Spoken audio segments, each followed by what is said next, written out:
Okay, good evening, everyone. Thank you for joining us tonight. Sorry for the delay, but we almost made it right on schedule. So Dr. Wilt, thank you very much. We are here with Dr. Wilt tonight, and tonight's webinar is about, the topic is lumbar spine disorders, diagnosis and treatment option. Dr. Wilt will give us an insightful discussion on lumbar spine disorders.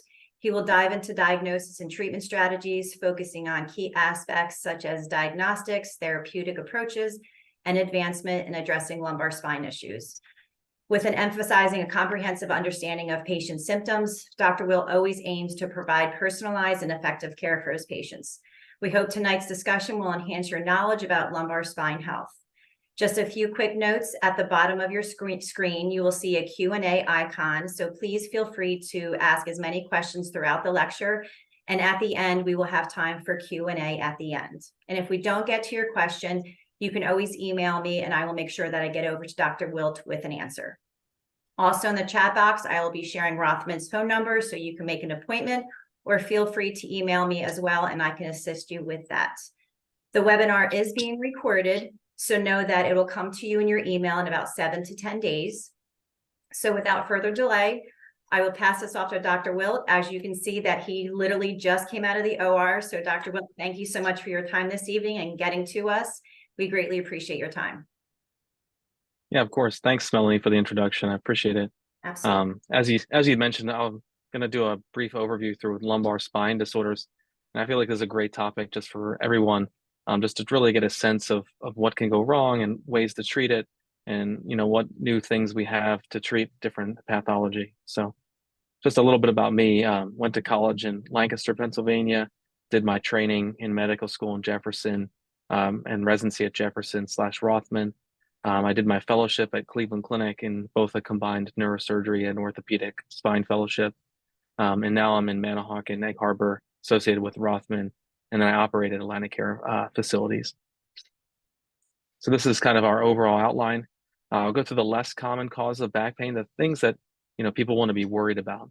And then we'll go through the common causes of back pain, talk about some workup and treatment options, and I'll kind of briefly go over some of the new technologies we have out there, because I know that's always a topic of interest.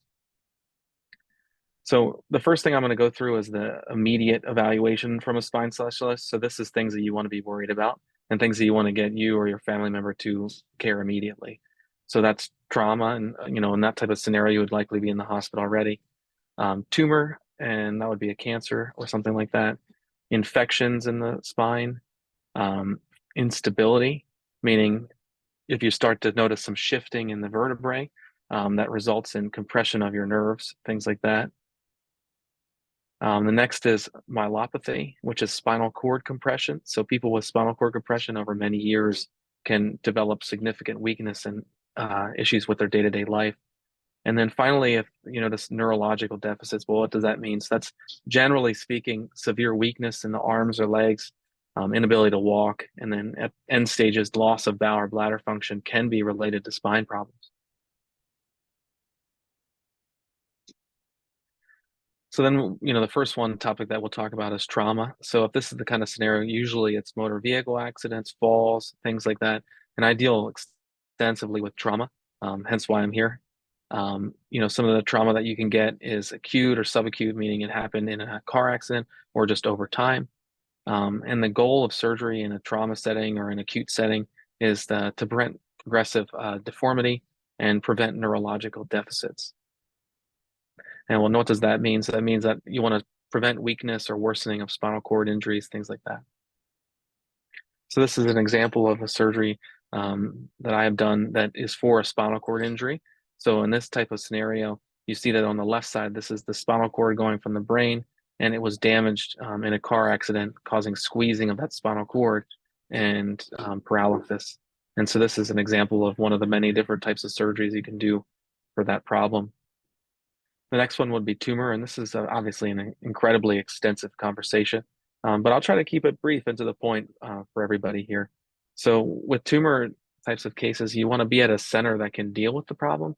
You don't necessarily want to be at a small hospital. So you're thinking about more about academic type of centers, because they'll do a biopsy and then help figure out exactly what the diagnosis is and then treat it for you.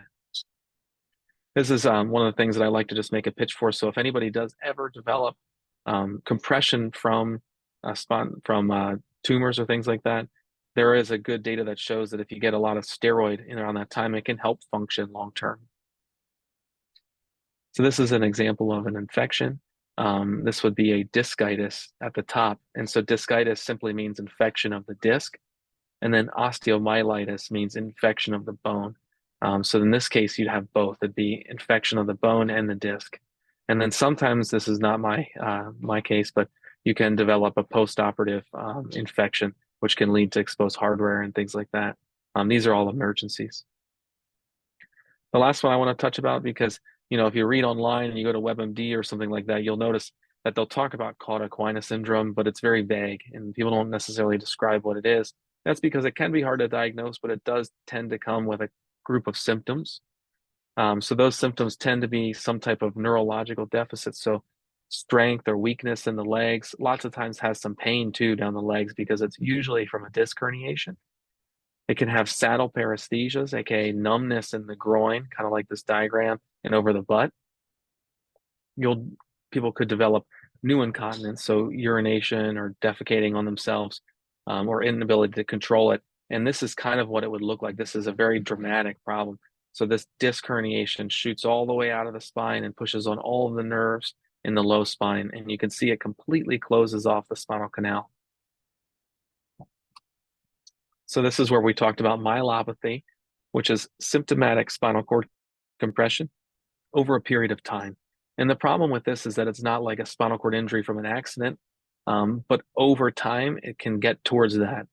So that's the big reason that we operate on this type of thing, because you have to open the canal to make space for the spinal cord, to prevent progression of the walking issues, hand issues, balance issues, and eventually can lead to bowel or bladder dysfunction.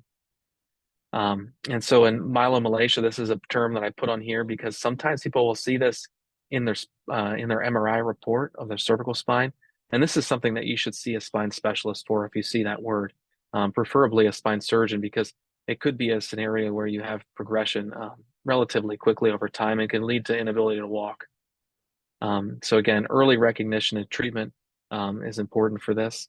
And I'm a very, very conservative spine surgeon. So in some instances with mild myelopathy, I can talk to you about it and we can figure out a plan to monitor your symptoms over time. If you don't want to do surgery or something like that, and that's totally reasonable in the right scenario. So this is what can happen in myelopathy. So it's insidious onset, meaning it happens slowly over time. Some people don't necessarily notice it. It's usually their family members that say someone else has gotten more clumsy, had difficulty dropping objects with their hands, a wide gait when they walk, numbness in their hands, at the very end stages, bowel and bladder dysfunction. And then these are all examination findings. So if I see someone or yourself in the office, I check you for these things because they help figure out how severe it is. This is a slide I like to put up. It's very busy, but the idea is that if you have compression of your spinal cord over time, it tends to worsen. Now, the rate at which it worsens varies between people. So people that it's worsening quickly, I talk about that surgery sooner. And if it's worsening slowly, we can watch it. That's no problem. But it's good to have a conversation and monitor it. Now we'll go into the common causes of low back pain. These are the things that affect pretty much everybody at some point in their life. And I'll just go through them in detail and hopefully it gives you a better understanding of what may be going on. So these are the common sources. This is what causes low back pain and leg pain or sciatica. So the most common is the muscular stuff, and we'll talk about that first, okay? So the muscular pain is often in an instance where someone says they felt like they threw their back out. So it causes severe low back pain, usually with bending, lifting, twisting. You feel like you can't move at all because it's so painful in your low back. It often has no sciatica symptoms, so no shooting leg pain. And it often resolves in a couple weeks with some just regular medications. So NSAIDs, meaning ibuprofen, steroids, some muscle relaxers, things like that. The next thing, and I really like physical therapy for muscular back pain too, because it also really helps with prevention. So I think that's the key, with muscular back pain. The next thing we'll talk about is the intervertebral discs. This is something that people often see in their reports, so it's kind of confusing with what it means. And so hopefully I'll give you a little bit of information about that. So people, as they age, they tend to have degeneration of their disc, and it can happen at different parts in their life, or it could be some from a trauma, but usually it's aging. And it's lots of cases, it can be from a prior discectomy for someone that had a disc herniation in the past. So then that had surgery on that. The disc starts to break down and then it can collapse. Now, it's really difficult to say that that's the problem for somebody because it causes back pain. And back pain, as you'll see, overlaps with many different things. So people have tried many different ways of treating this throughout time, including imaging it with discograms where they inject something within the disc space that can cause pain and that demonstrates that it's coming from the disc. I don't recommend that. We've done SPECT scans, which is a CT scan where it takes contrast that looks like this. So it's a radionucleotide that makes it look lights up, and then it kind of shows that this may be an area of inflammation and problem for somebody. The treatment for discogenic back pain, in my hands, tends to be physical therapy is the key, really because it's a hard diagnosis to make. And they've done studies where people have gotten aggressive treatments and surgery for this, and it hasn't changed outcomes. So that's why I really like physical therapy, because you can get worse from treatments. People have talked about stem cells and PRP, but there's really little data to support this, and it comes out of your pocket itself. So, generally speaking, this is not a great option. And then again, like I talked about, lumbar fusions tends to not have great outcomes. And my role as a spine surgeon is to not make people worse. And that can happen if you do something like that for back pain, for disc pain, in most circumstances. Of course, there are some circumstances with severe disc collapse and instability of the spine where fusion is a good option. So now we'll talk about facet joints and spondylolisthesis, and I'll explain what that fancy word means later on. So facet joint pain, that is your joint in your back that allows for movement of the back. Let me see if I can bring up the disc. That is this joint right here. So when that joint gets arthritic over time, it can cause back pain. And that's pretty common cause of back pain as people age. And some people are completely asymptomatic from it. They have no symptoms. But usually the symptom will be mechanical and inflammatory, meaning people that try to stand up or move a lot, push their back backwards, they tend to have a lot of back pain when that happens from arthritis. And you don't necessarily have to have breakdown of the disc before the facet joints get arthritic. Again, so facet joint pain tends to cause back pain. And as we talked about, that can be muscular pain, discogenic pain, facet joint pain, all those types of things, overlap with each other. But again, a lot of the treatments for this is physical therapy. I think that's really important because you have to maintain a strong core, active lifestyle, and take medications to help with those, because a lot of the treatments can make you worse, believe it or not. But one of the things that I really like when I suspect facet joint pain is medial branch blocks and ablations. And we have really, really great non-operative physicians at Rothman that do these types of procedures, which burn the nerves that go to the facet joint and just make them not hurt so much. And, they've done a lot of studies on this in randomized controlled trials that show that it's a lot better than placebo, and they can last up to a year.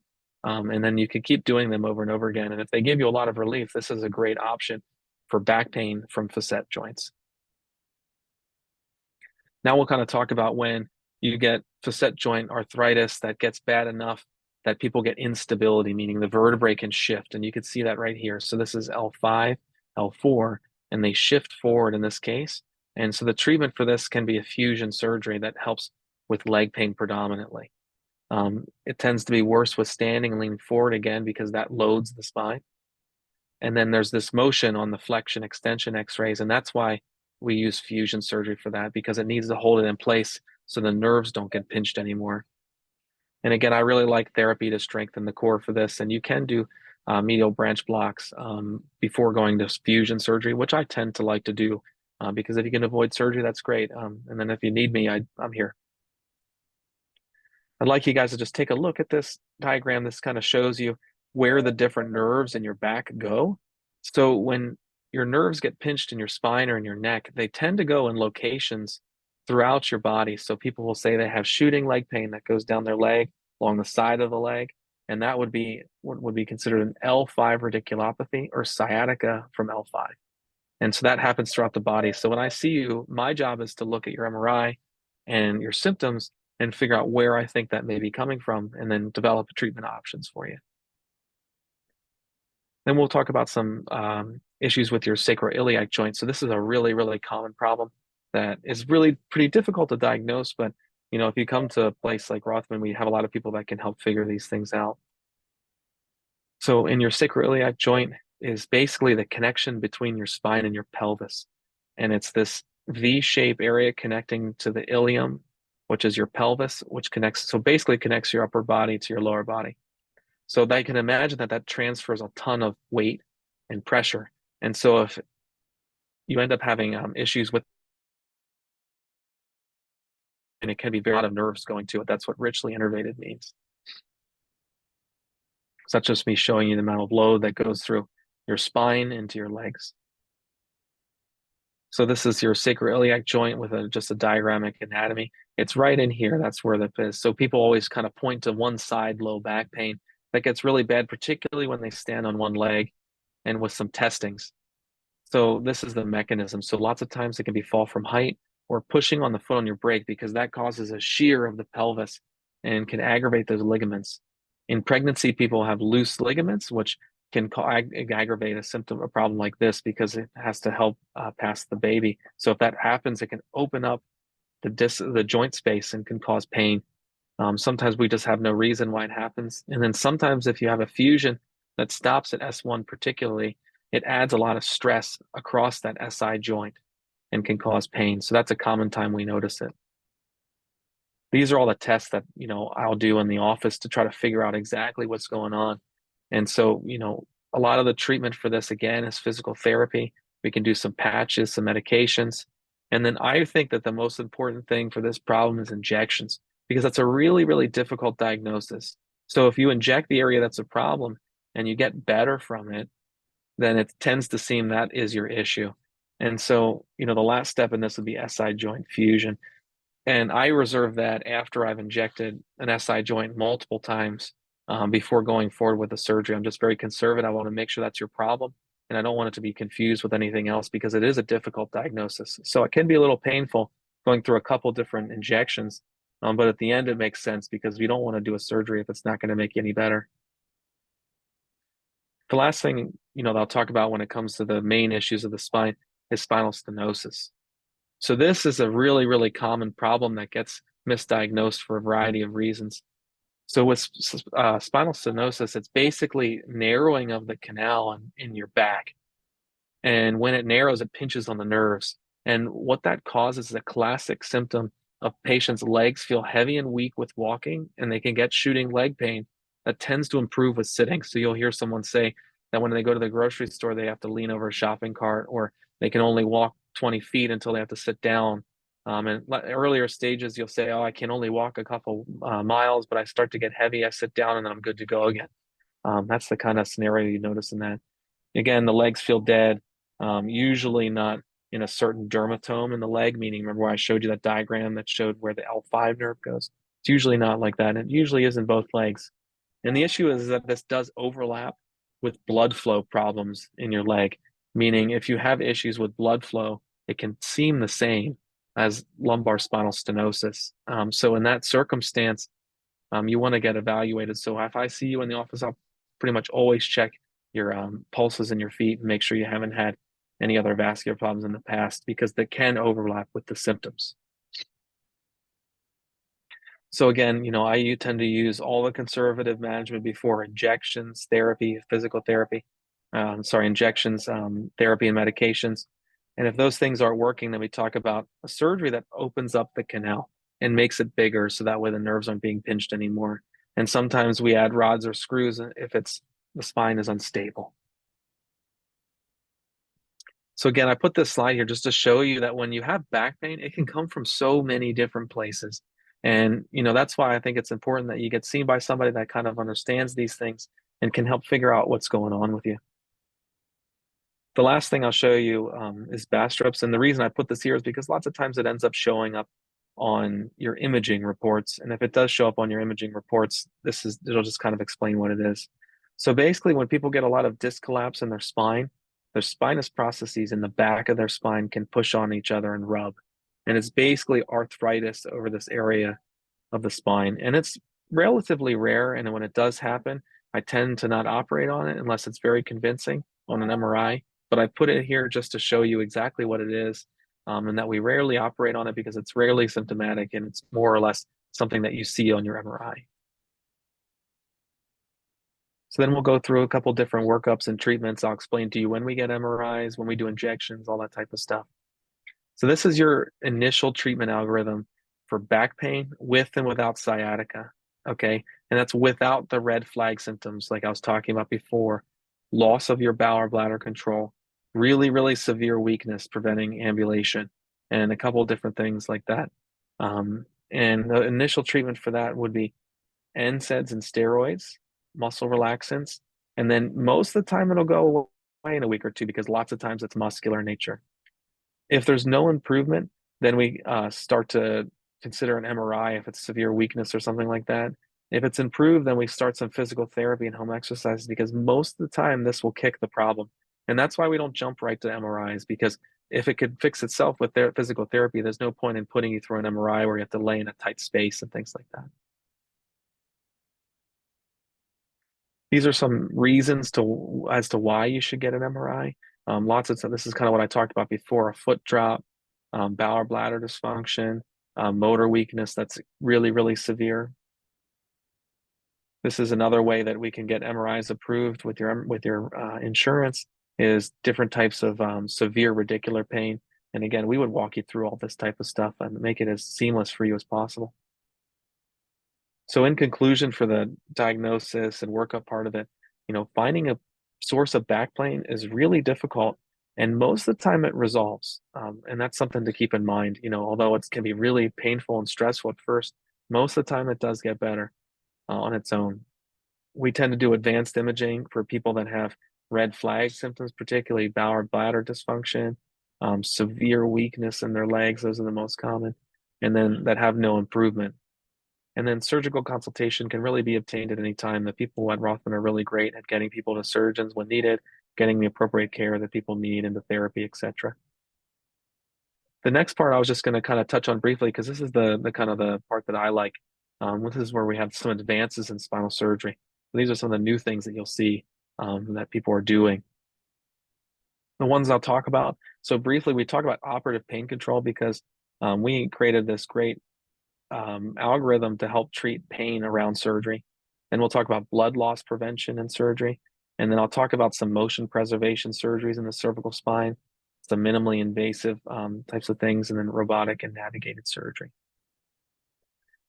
So this is our spine protocol. And, obviously this isn't here for you guys to learn, but it's just to let you know that there's a lot of medications that we use around the surgery that help decrease pain and minimize pain scores during the stay in the hospital after surgery, because obviously surgery can be quite painful. And then I'll talk about some ability to lose blood loss, because when you do a big surgery like this, there's obviously a lot of blood loss. So there's ways that we minimize those types of things, okay? And ways that you decrease transfusion. So one of the big things is TXA. It's a medication that helps maintain clots that you form during surgery. And the other one is an Aquamanus, which is this thing right here. It's basically an irrigating electric device that helps cauterize the soft tissue bed. Cell saver means that you recycle the blood that's lost and putting it back to you during the surgery. Minimally invasive types of surgery minimize blood loss. And then one thing I wanted to touch on is that you don't necessarily want to go to the newest thing immediately. And the reason is because this shows you that over time people will start to incorporate different new surgeries into their practice at different rates. So you don't want to be on the stage of the early adopters, the innovators type of people that do the brand new thing immediately, because lots of times you can find out there's some failures. So you want to be kind of in the area of the early majority, where you get the new technology that's been tested, has been shown to work, and have some data that proves that it's not going to cause a lot of issues long term. And that's where I try to be in my practice. So motion preservation surgery, this is the kind of spine that I would tend to use in motion preservation cervical surgery. Someone that has good maintenance of their cervical lordosis, which means the curve in their cervical spine. Their discs are well maintained. They're not collapsed and arthritic. There's no instability in the spine. So this is the kind of person that I would think about disc replacement or laminoplasty, and I'll show you what those are here, okay? So this is an example of someone that may have that X-ray and then have this disc herniation that's pushing on the nerve, causing shooting arm pain, and sometimes, and lots of times, weakness in the arms. So this is one of the examples of a cervical disc replacement that we use that goes into the spine like this, and that still allows for motion. And the idea is that's meant to decrease disease at the level above and below the one we treated over time. Next thing we'll talk about is cervical myopathy. So, here's another example, and I would consider this also somewhat minimally invasive. And this is an example of where I might do an anterior cervical fusion. And this is where you have some collapse, disc collapse with bone spur formation. So this is not someone that I would consider as good of a candidate for a disc replacement for, because I feel that it could fail over time. And also anterior cervical fusion is such a great surgery for this problem. And I would consider this minimally invasive, meaning you don't go through muscle and you move tissue out of the way to get to where you need to be to work at your spine.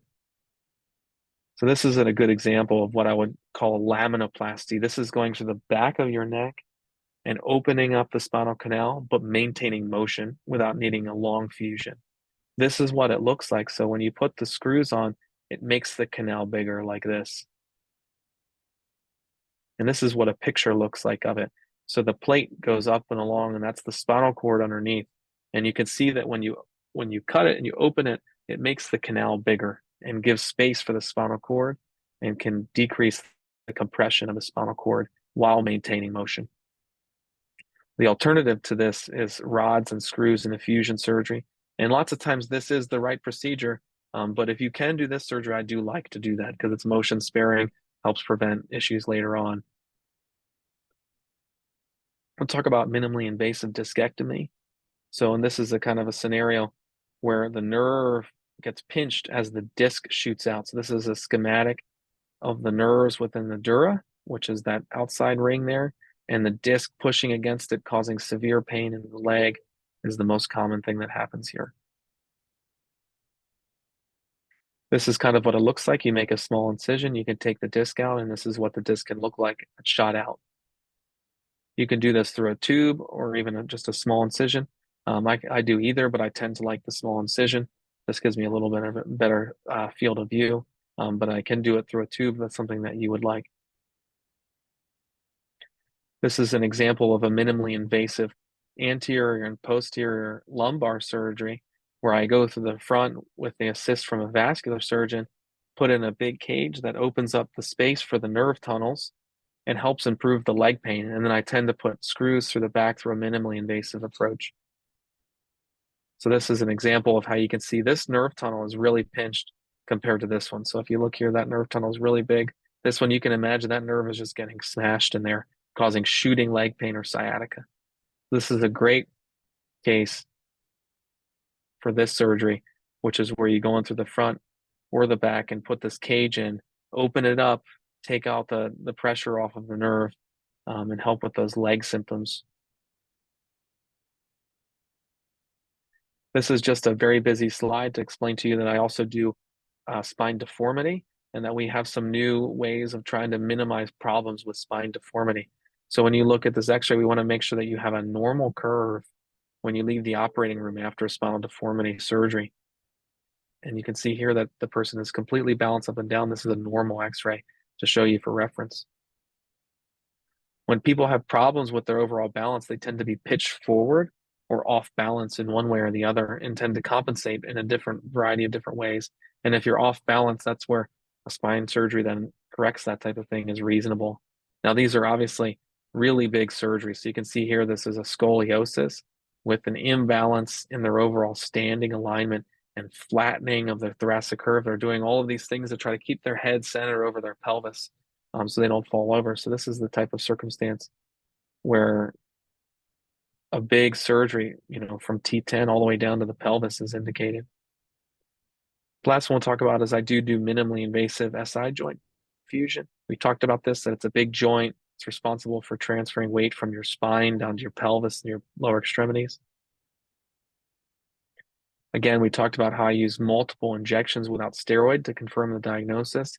And if people get relief from this, it is a reasonable thing to put these three. I use a screw. This is kind of an older implant, but I use a screw across that joint that locks it from moving out of place. I'd just like to say thank you guys. This is Rothman's number, and these are just some photos of me. I was able to climb Mount Kilimanjaro this past year and travel a little bit, so put that up there. Dr. Wilt, thank you so very, very much. Such great information, and I'm sure that everyone just is going to take the information back and hopefully was able to answer some of their questions that they have. So questions came in, so I would love to start at the top. Is myelopathy similar to spinal stenosis?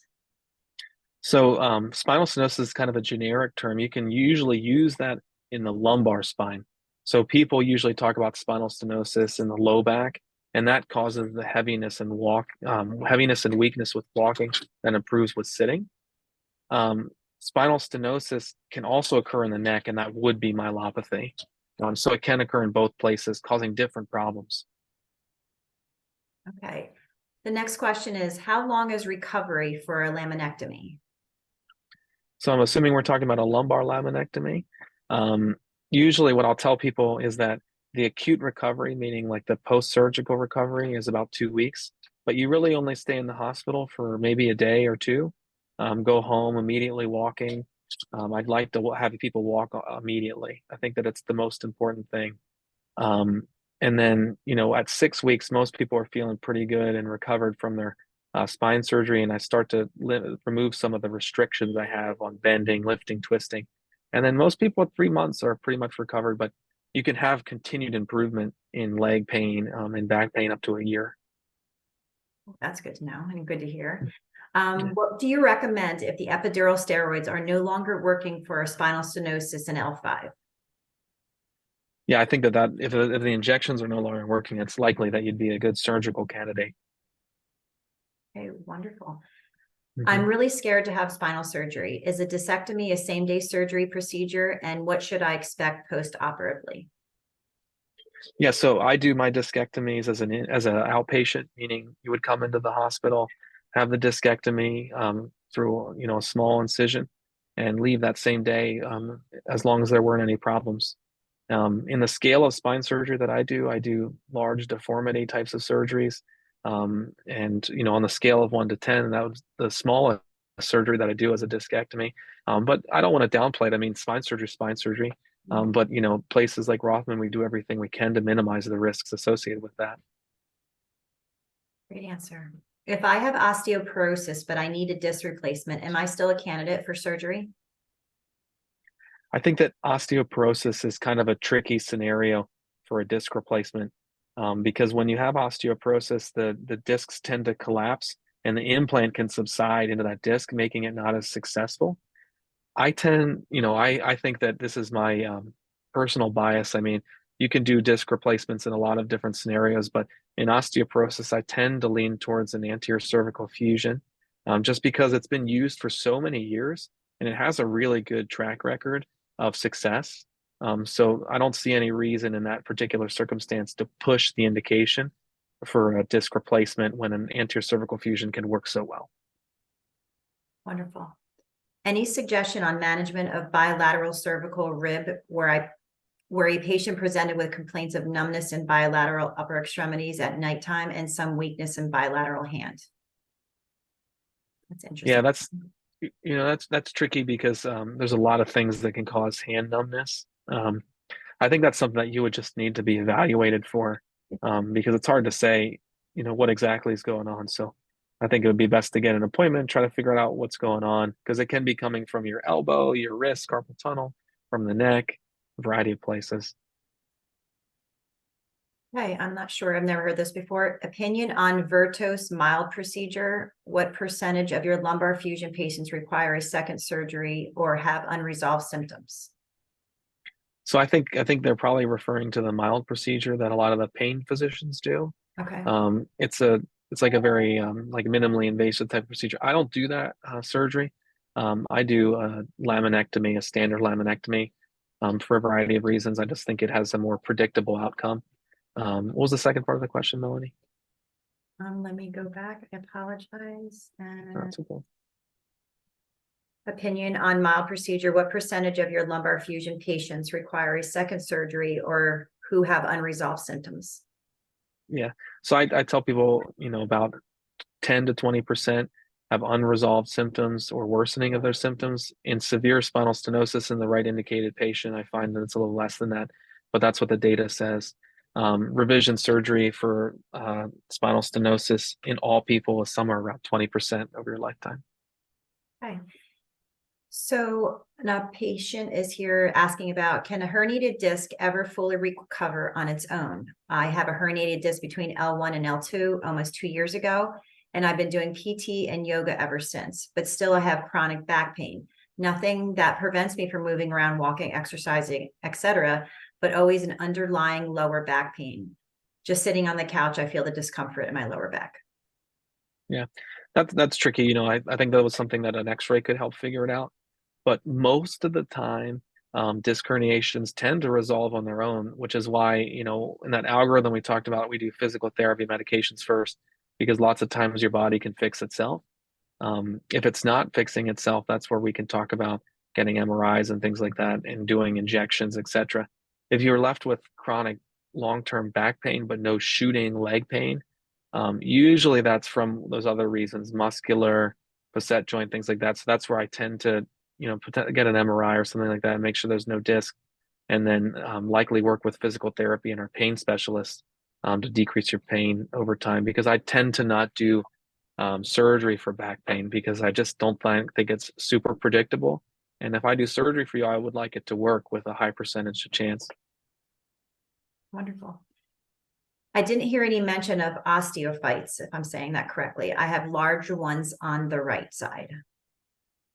Yeah, so osteophytes are a radiographic, meaning an X-ray finding from arthritis.